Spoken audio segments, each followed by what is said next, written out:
This rack I'm using a pop brake. What that is for me is it's basically a little hop into the rack. So you saw on my bridge was kind of under the cue on the end rail, which means I'm hitting down on the ball and the cue ball jumps up a little bit. What that does is it releases the front of the rack, and sometimes you get a better spread. So like right here, you see there's no balls left in the rack area. So I do end up with a pretty nice spread.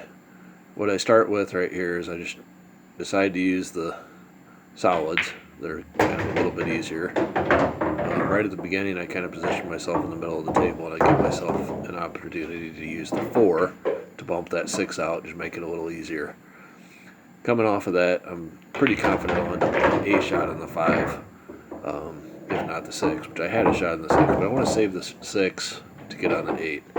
So once I kind of get that 6 opened up, notice I'm not really touching any other balls. I'm just shooting the ball that I need to shoot.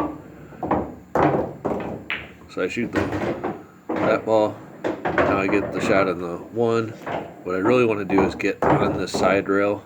That takes away the variability of having cutting the 6 ball in and ending up bouncing back over and leaving myself on the other rail or something for the 8 ball. So the 6 ball was kind of my key ball to get on the 8 once all the balls were wide open.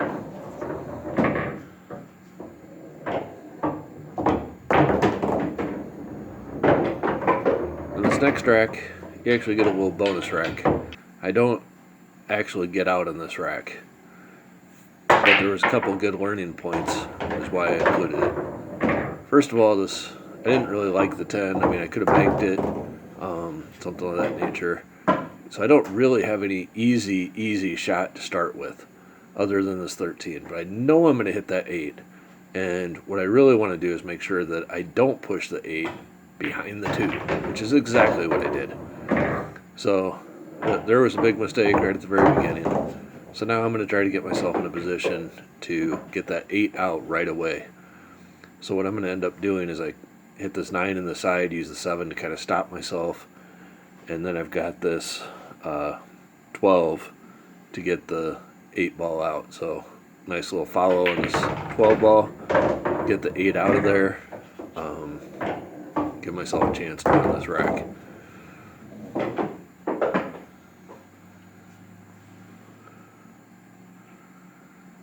So I do a nice little follow, make that 8 sitting out there.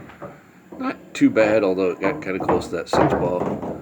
So right here I've got a little tricky cut on this 15. I'll make the 15, I'll bump the 6 away, and I've got balls on either side, so I could shoot the 11 right now, or I can go back and shoot one of those balls down there. What I'm going to end up doing is I opt for just doing kind of a little bit back and forth, shoot that ball, got clear enough shot on this 11, I just rattle it. So this is another good learning point, especially when you get a rack wide open. That 11, I just make that, got the 14, hit the 8 by the 2. But you want to make sure that you actually finish the rack once everything's wide open and ready to run. So this third rack, you see I end up with a pretty nice break again. I've got quite a little cluster down there with the stripes, so I opt for the solids.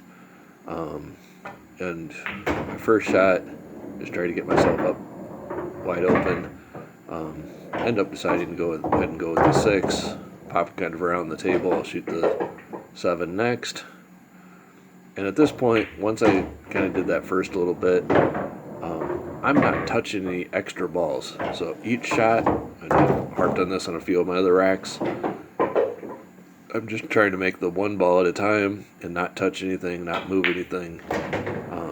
So here I'll just draw back a little bit on this 2. I'll draw back just a little bit on the 4, and I got the 8 right in the corner. The one thing here is I just want to make sure I have a decent shot on the 8. I don't want to overdraw and end up getting hooked. And it's good to practice these cut shots. Make sure you're comfortable with them. This is probably a little sharper cut than I'd like to have, but I'm perfectly comfortable shooting that.